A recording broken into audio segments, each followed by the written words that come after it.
Welcome to History Happened Everywhere, The Verdict, where our resident mentor and critic Paul Dursley takes a look at last week's episode and casts judgment upon us. So, if you haven't heard last week, which was Austria, 1400 to 1500, do go back and have a listen. Otherwise, there will be spoilers to come. Stop!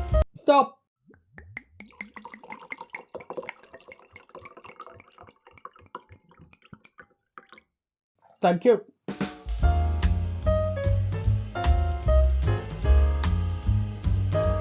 Hello and welcome to History Happened Everywhere. I'm Ryan Weir, and in the studio with me is the lovely Peter Goddard. Yo, yo, yo. And on the phone with us, the very sexy, the very handsome, it's Mr. Paul Dursley. Thank you very much. Good evening. A Happy New Year to you. And a Happy New Year to you. I'm usually happy at the start of a year, but this year, maybe not. Pete, Happy New Year to you. Happy New Year to you, Ryan Weir. No, Happy New Year to you, Pete. No, Happy New Year to you. All right. How you doing? You all right? I'm all right.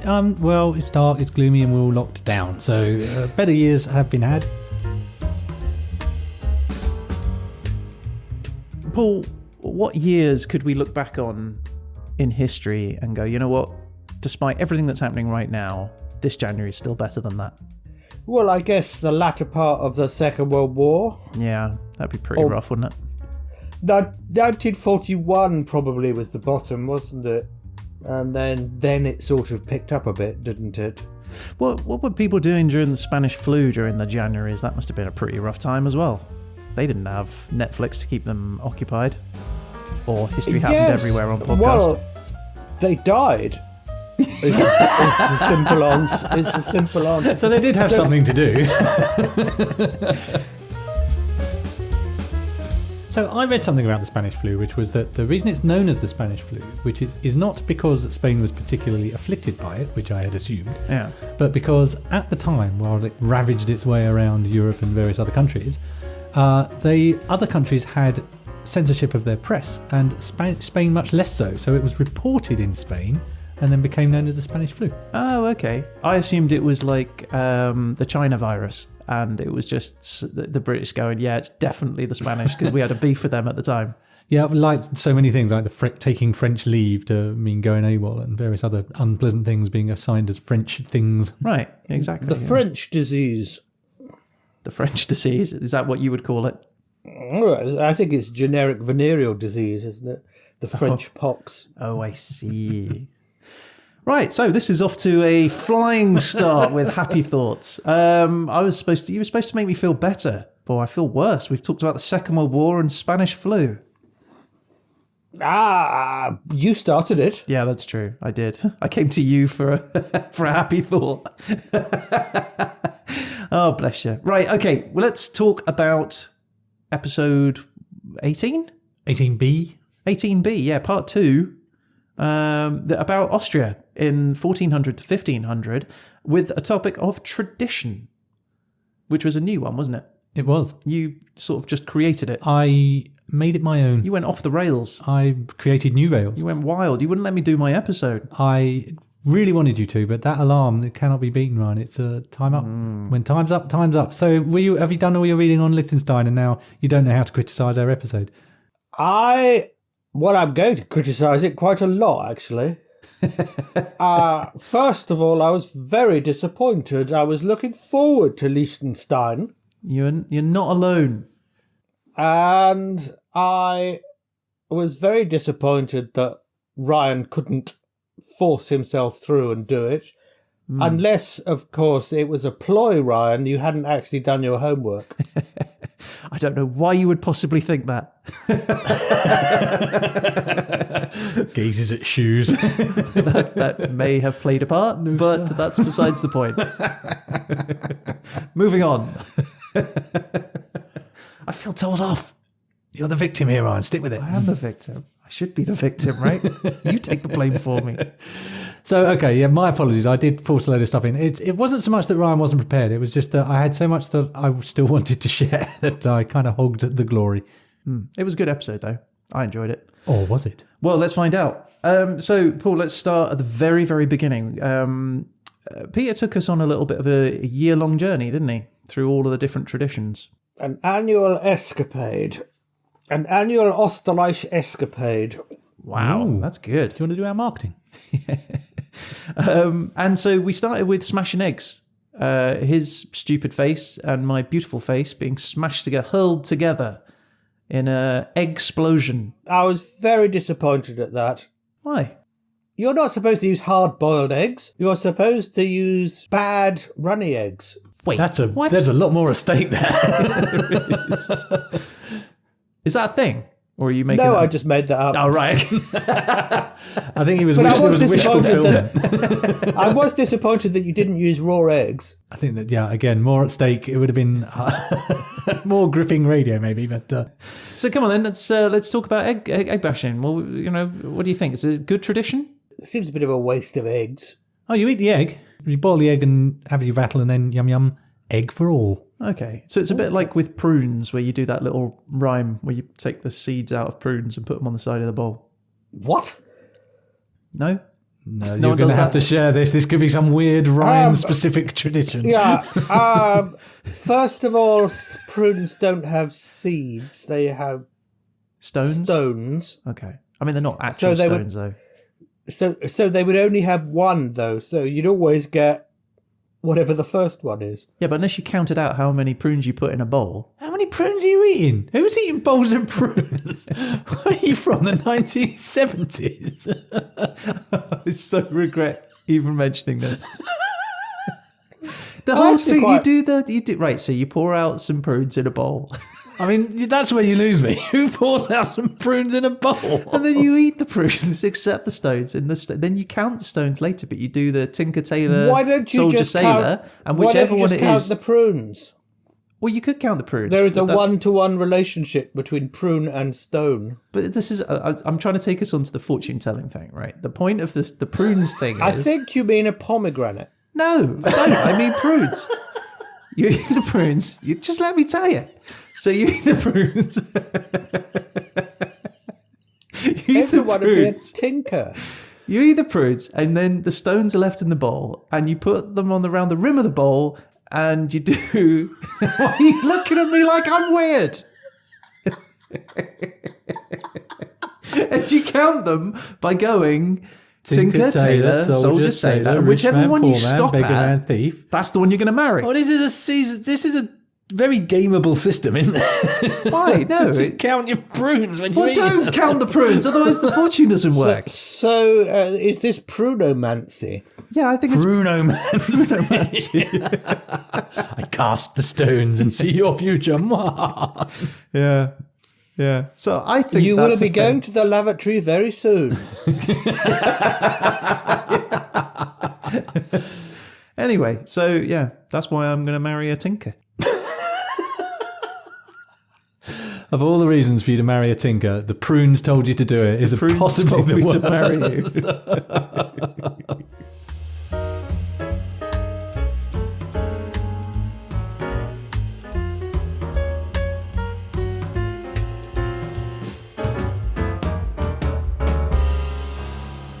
Right, let's move on. That didn't. Yeah. So egg-wise, Ryan, as you probably remember, lost horribly at egg battle.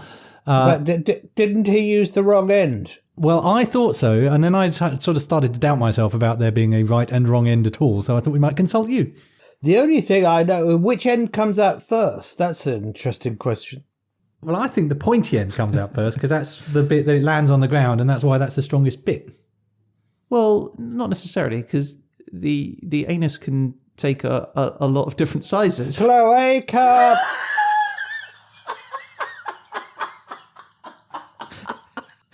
Cloaca, sorry. Are you the only person in the world who doesn't know it's called a cloaca? Yeah. Comes from the Latin. It means sewer. Oh, is that right? That's Yes. actually worse than anus then. Oh, it's not the anus, it's the sewer. Okay. My chicken eggs come from the sewer. Actually, the blunt end comes out first. Oh. See, if I were to be laying an egg, I'd probably want the sharp end to come out first. Maybe that's me. That's why I'm not a chicken, maybe. No, I think if what would happen is if the blunt end comes out first, it means the sharp end comes out. Sorry, if the sharp end comes out first, it means the blunt end comes out last.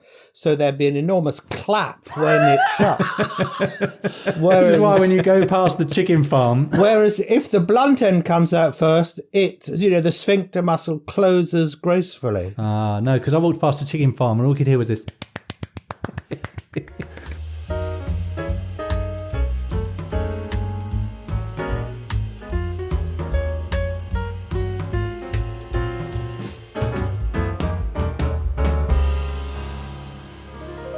So that covers the Easter eggs. That's egg smashing, right? Right.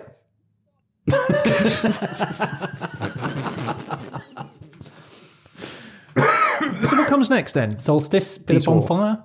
Oh, the bonfires.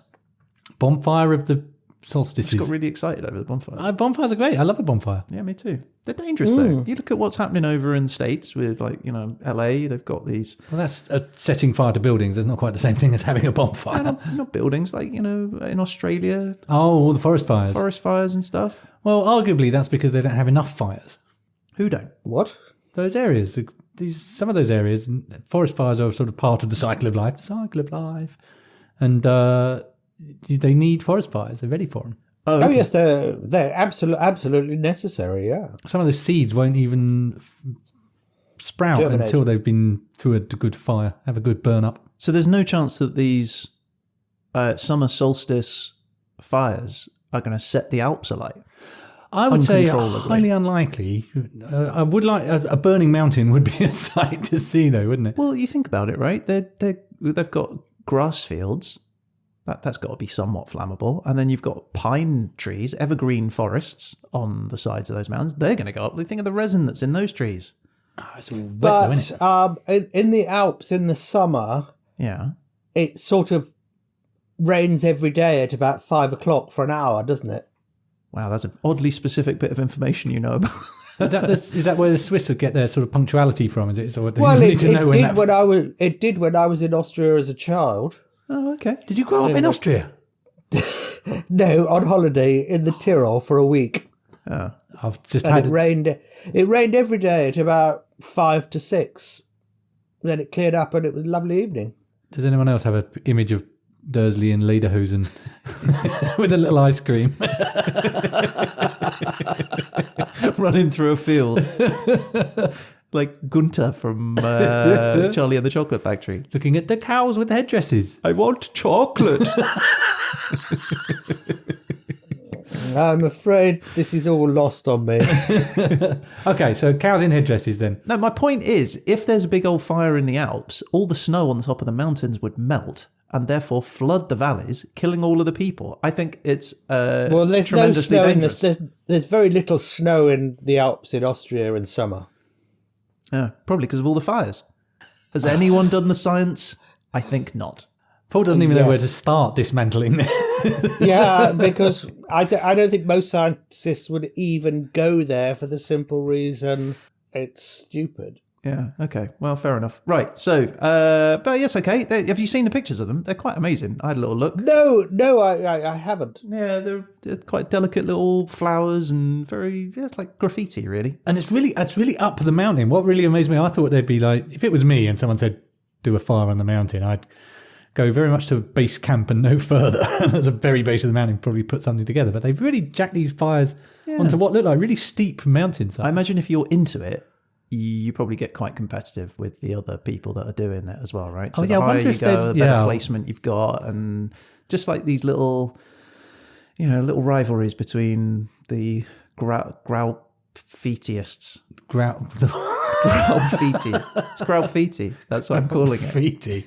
That will not catch on, sir. But no, I bet they must have prizes and a bit of local rivalry, and your neighbourhood does a better fire, and that height must be part of it, right?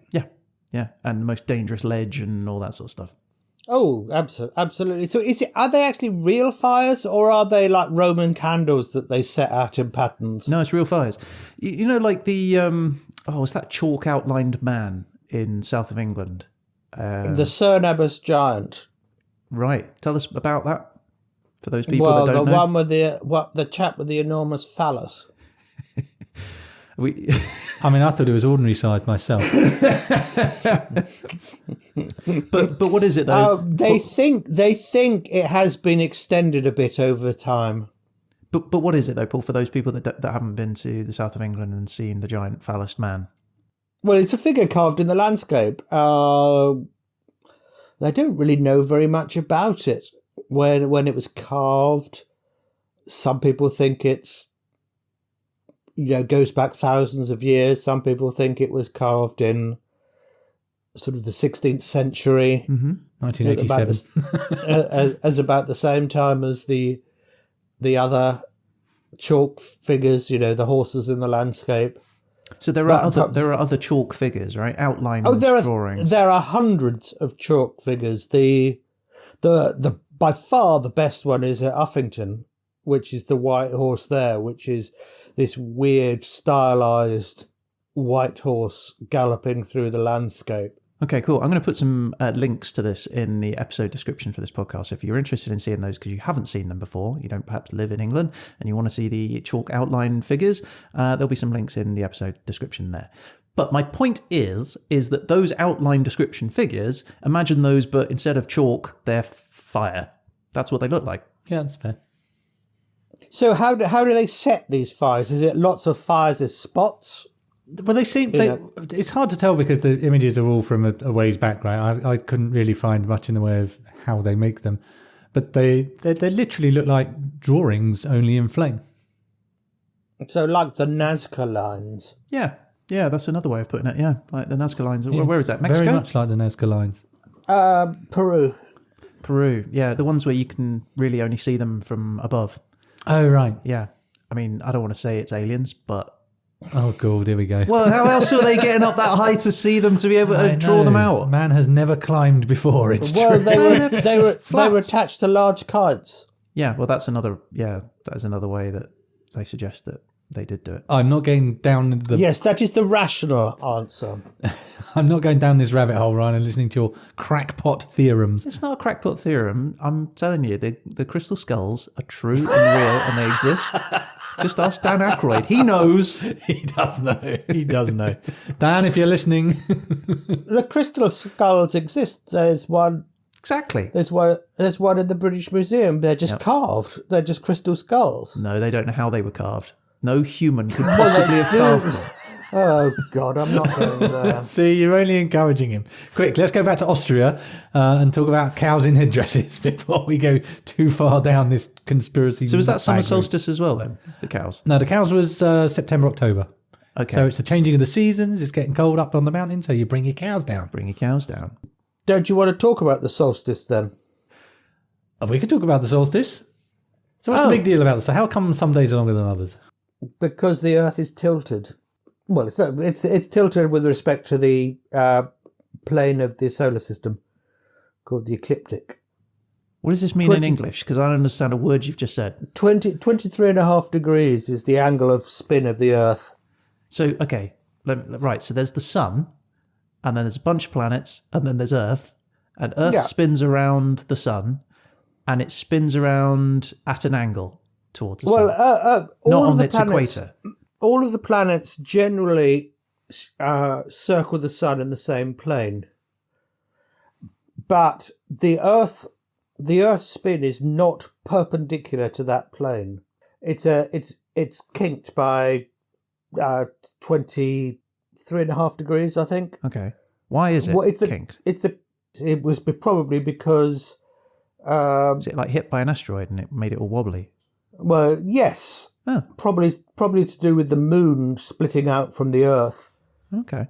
If you think about, in the summer, the Arctic is totally in sunlight. Yes, I've heard of this. And that is because of this tilt. So it's very interesting that the Arctic Circle is defined as the complement of the angle of tilt. So it's 66 point something degrees. And so at that level, after the equinox, the sun is always above that, will always be above that line. Okay. And so that varies with latitude around the Earth. And so when you get nearer to the equator, the difference is not really that noticeable. It is noticeable in higher latitudes, like here, especially when, today it gets dark, or in the end of December it gets dark at 3:30, and at the end of June it gets dark at 9:30, 10 o'clock at night. That's an enormous range. Day lasts from between 8 hours and 17 hours. And that's because of the tilt of the Earth. Because if the Earth was totally perpendicular to the way it was going around, the days would always be 12 hours of daylight, 12 hours of darkness. So when it's dark in Norway all the time, the bottom of the Earth is facing towards the sun. Yes, so it's sunny all the time. And when it's sunny all the time, the bottom of the Earth is facing away from the sun. Well, whichever is sunny is facing the sun. Yeah, okay, that makes sense. That's what makes it sunny. Yeah. The sun. I'm back in the room now. Yeah. Yep. Sun causes sunny. Yes. Okay. But a lot of planets don't spin perpendicular to the plane of the solar system. The funniest planet in the solar system, Uranus. Exactly. Is it? Actually spins pointing at the sun. So its northern hemisphere is always in daylight and its southern hemisphere is always in the dark. That's really cool. So does that mean it's not got like a frozen top to Uranus? Well, it's all frozen because it's a very long way away from the sun. Yeah, it's a good point. Okay, I thought of that. But okay, so we could then start doing the Uranus gags. Yeah, I'll cut those in after. Your cloaca. God. Yeah.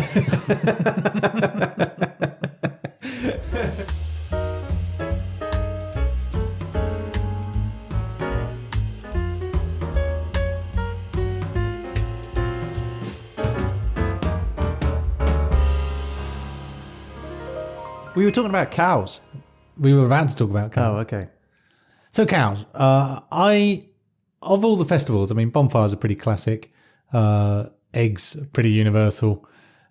The cow thing seemed the most specific to that area. The notion of bringing your cows down from the mountaintop and dressing them up for the journey. I rather liked it.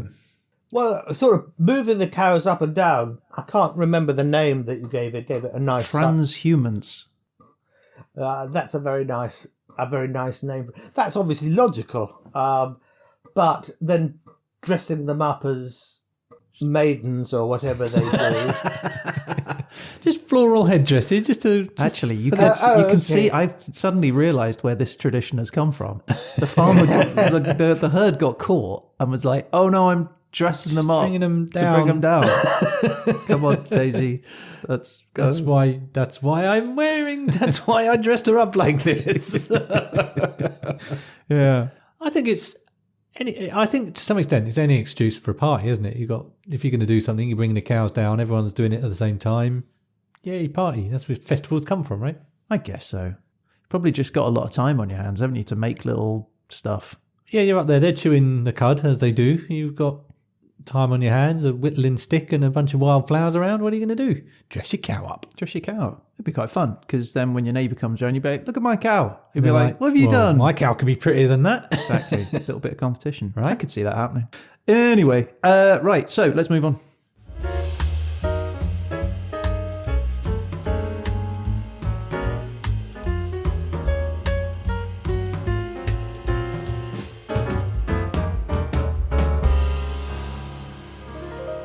Krampus. It's Christmas. It's Christmas. It's dark. The streets are really scary. There's creepy crawlies everywhere. It's Krampus. It's the Krampus song. Never heard of it. I made it up. So, what do you feel about Dark Christmas? I like it. I like the whole... I find Christmas quite a spooky thing anyway. Perhaps since I saw Gremlins. Well, Christmas is a boring thing, isn't it? More than anything else. But I think it's... I quite like the idea of... we've sort of lost it in this country or in the Anglo-Saxon world about, the bad side. But Krampus is essentially the devil, right? Well, he's become the devil, I think, was the point. He was a pagan, mythical, satire-y guy, and he was co-opted by the church into being the devil. I think you mean satyr, don't you? A satyr? Yeah, I am sat here. So talking about the. It's a sat here joke. Yeah, Is Krampus the devil or not? Goat-legged fella. No, he became the devil, didn't he? He started out being a mythical beastie guy, and then the church went ban the Krampus because people are having too much fun, and they went, we're not going to do that because it's too much fun. So they went, yeah, that's fine because he's the devil in fact. So he's on our side now. So you got to pick a side. Which side are you on? You on Saint Nick or are you on the Krampus? Krampus. Darkness, of course. Right. Okay. All right. Fair enough. It's the same as in the Netherlands, isn't it? Because they have Schwarz Peter, Black Pete, who is Santa Claus's mischievous, evil little helper. Oh, is that right? Yeah, he's the one who doesn't distribute the sweets. It's the smacks. I have a theory that Santa's really behind it all, but he wants to be, because he's the CEO of the Christmas company. Yeah. He wants everyone to love him, so he's all the ho ho ho. Here's your presents, and then meanwhile he's going, go smack that kid for me. And Krampus takes all the. He's like these evil right hand man. Secret covert meetings where he's bringing all these bad guys in. Exactly. I'm going to slide this list of names across the table, Krampus. You go get them. And then he can claim all ignorance of it. Yeah, he's like, that terrible Krampus has been doing that again. I'm so sorry, little Timmy. Yeah. Little sod. Well, yeah, it's a sort of a lot of these things are pagan, isn't it? Because Father Christmas, who is a different character to Santa Claus, Papa Noel in French, was linked to being the green man of myth. And so the traditional thing that Father Christmas wore was a green cloak, a green velvet cloak with trimmed with ermine, and so to celebrate, bringing all the foliage in at that time of year. Nothing really to do with children. That was all That was all a late 19th century, early 20th century marketing ploy.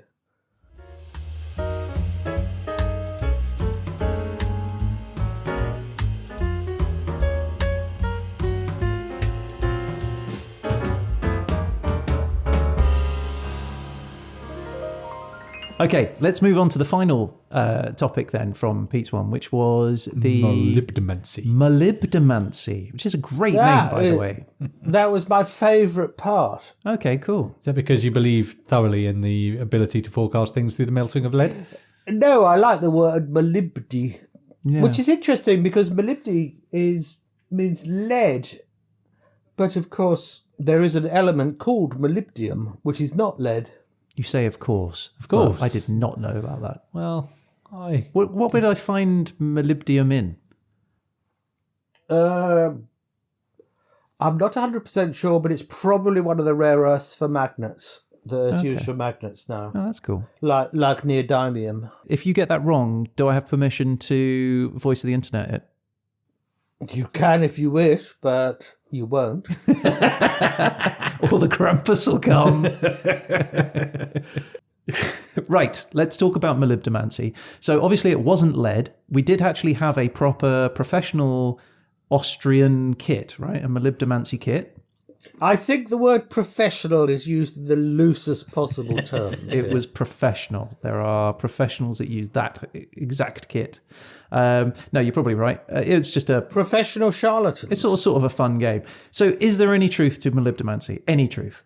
I'm not even going to answer that. Is there any way of predicting a fortune? No. What about in mathematics? There's no way of being able to predict that. I mean, that's a much less fun New Year's Eve game, sitting around doing advanced mathematics. But I'm guessing there's probably a way you could guess my fortune. Okay, you could. It's sort of to do with Descartes, isn't it? And determinism. It was thought, in Newton's time, if you know the state of everything and how everything was moving, you could predict that into the future forever. Right. But as with lots of these physics questions, I think someone sent me a question about physics earlier this week saying, first Newton was right, then Newton was wrong, then Einstein was right, then Einstein was wrong. They have their own areas of expertise or fields where it's valid. But this is like you've heard of the butterfly effect. Just for those people that haven't, how would you explain it, Paul? Well, the butterfly effect is, a butterfly might flutter its wings in Brazil, which might move some molecules of the atmosphere, which might knock a tree, which might do this, which might cause a hurricane, ... And there is a logical chain of events to the hurricane. Yeah. But there are just so many butterflies and things that could cause those. To be able to know all of that information is impossible. Okay. Yes, it is impossible. So it's just sort of chaos theory. Yes, exactly. It's chaos theory, and it's interesting. Like weather forecasting now is incredibly more accurate than it used to be, because what they're effectively doing is they're sampling the atmosphere and then projecting it forward. And they're sort of trying to do the butterflies, but they're nowhere near the level of butterflies. I think they're sort of like 1 kilometre cubes over the whole of the Earth. Okay. And they're sort of working them out so changes in one affect the other, and it's all to do with the underlying terrain, and they're all built into this enormous model that uses the Navier-Stokes equations, which are very difficult equations to solve, but they're constantly solving these equations. And they then come up with a weather forecast. And the interesting thing is, with chaos theory, it's called sensitive dependence on initial conditions. You'll get situations where you start in two almost identical ways, maybe apart from one tiny little thing. And then after a period of time, they might be together for a while, but then they will just diverge totally. And so this goes back to your question about, can you predict things? The answer is no. Yeah, I was going to say, that's a lot of effort when you could just chuck some lead in a bucket of water. Yes, but there are a lot of charlatans and equally a lot of gullible people out there. Yes, of course, this is all a bit of pointless, harmless fun, isn't it? It is, yeah. It's good fun to do. It's fun because it goes... Psh. So yeah, my more charitable view is the act of saying, what does this look like to you, stimulates a conversation. A person will naturally start to talk about the things that are on their mind. And therefore, a person who is sensitive to other people, this is simply a tool for sort of uncovering what that is on that person's mind so that you can give them helpful advice. In much the same way you might go and see a therapist today and do art therapy or something. Yeah, the act of interpretation is also an act of explanation. Well, yeah, so it's all to do with, for good or bad, it's cold reading. Cold reading is the process that charlatans use and, stage hypnotists use to get information out of people. And to pick the sort of people who are the most susceptible to that sort of thing. It's like, you go to most people who go to a hypnosis show sort of think that they will be hypnotized or can be hypnotized. It's sort of a self-selecting audience, and then the hypnotist also, with his spiel, will select people who are particularly gullible / susceptible. No, I agree. I think you've definitely got to buy into it, right? But at the same time, you can just enjoy it just like me and Pete did. We just had some fun, and did I hope that there was going to be a woman in our future? Yes, a sexy lady with a great deal of money is coming your way. That was what we predicted, right? Like the fortune was a woman, wasn't it? Yeah. Which was what, though? I think it was pleasure and enjoyment. That's right. Pleasure and enjoyment for the podcast, not necessarily for us. Fortuna Imperatrix Mundi. Yes. He's turned Roman. What's happened? He's gone Gaul again. You said there was a woman. So Fortuna Imperatrix Mundi. Fortune is a woman, is the empress of the world. Ah. Oh, that's great. I like that.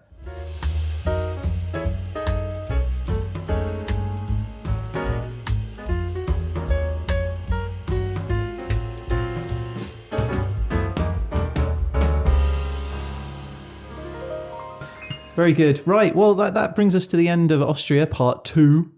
So thank you, Paul. Well, I think we've we've learnt a lot from you over the past half an hour. What grade do you want to give part 2? Or do you want to assign, or do you want to either increase or decrease part 1's grade? What was grade for part 1? Okay, so part 1 was B+. So you can either give a whole new grade for the new episode, part 2, or you can just give 1 grade for both the 2-parters. The thing is, I am quite disappointed that it wasn't Liechtenstein. And I think a lot of your listeners will be as well. We have had complaints.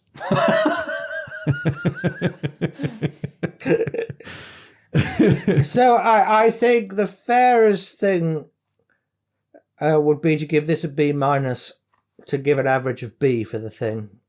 I'll accept my judgment. I did go rogue and add an episode entirely unprompted, so I accept my punishment. But saying that, it was still a most enjoyable episode. Yeah, it was good fun. It was a really good one. Okay, so thanks, Paul, yet again for another brilliant judgment. I think it was the right call. It always is when it's Pete, funnily enough. Never when it's mine. Pete, thank you for joining us. Pleasure to be here. And well done for giving an awesome, awesome episode. We're going to be back this time next week with another after show episode, which will be about Liechtenstein. Yes, a much anticipated Liechtenstein. It is. We've recorded it. It does exist. Okay, so get in touch with us. We're on all of the social medias at hhepodcast, or you can email us at hhepodcast@gmail.com. We would love to hear from you. We sure would, especially Paul. No, I wouldn't. So I don't give a toss.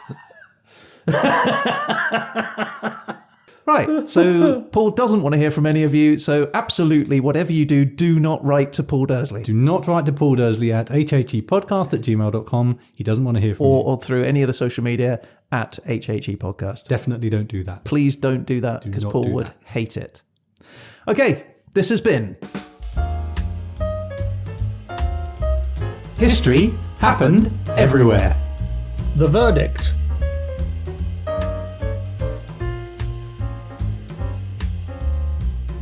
So I am now sitting in the comfy chair with the microphone close. Yes, can you hear me? I can, yeah. It sounds like you're right in my head. Oh dear. Quite like the idea of you in my head. Be like my very own Jiminy Cricket. Yes, I can just about remember that. In the novel of Pinocchio, Jiminy Cricket is only in it for like 3 or 4 pages, and Pinocchio smashes him with a brick against the wall. And kills him. Yeah. I don't know why Disney changed that. I can't think. That first test audience that came walking out wide-eyed in horror. If you wish upon... Yeah, shut up, well, Cricket. He probably learned his lesson when Bambi's mother died. Yeah. Didn't kill Bambi's mother with a brick, though, did they? That's the rough cut that you may have heard of. Bam! Yeah.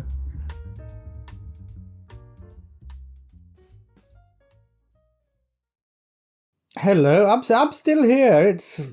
There's no need to speak when I'm not being spoken at.